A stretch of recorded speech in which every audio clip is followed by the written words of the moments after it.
دعوتگر در میدان دعوت که برآمد لاجرم مشکلات سرش می آید، مشکلات اقتصادی، مردم گپ میزنه، مردم سرش تهمت میکنه، پشت سری دعوتگر به حد مردم گپ میزنه که پشت یک انسان گناهکار گپ نمیزنه.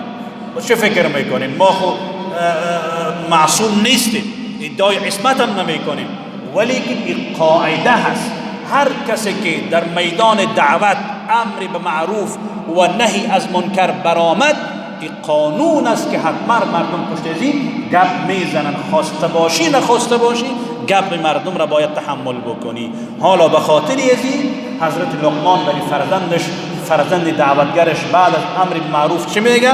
واصبر علی ما اصابه، در برابر مصیبت هایی که به تو میرسن چیکار بکن؟ صبر بکن. مصیبت مالی میرسه، مصیبت جانی میرسه، به هر نحوی که میرسه باید که صبر بکنی.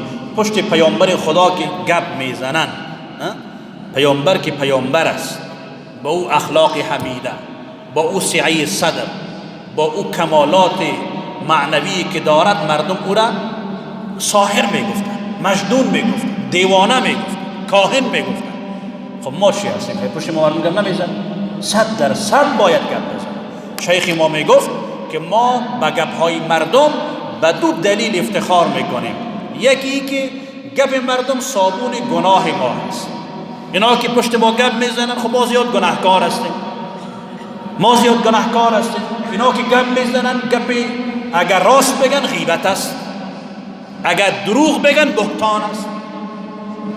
مردم که پشت ما گپ میزنن از دو حال خالی نیست، راست بگن یا دروغ بگن.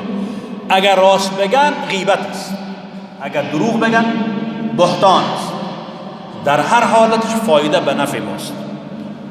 خب گناه ما را میگیره، ثوابش برای ما میگیره. یک دلیل. به این خاطر ما با کسایی که گپ میزنن خوش میشیم، افتخار میکنیم. دوم به خاطر ازی خوشحال میشیم که اینا سنت حضرات انبیا و دعوتگرای گذشته را در ما زنده میکنن.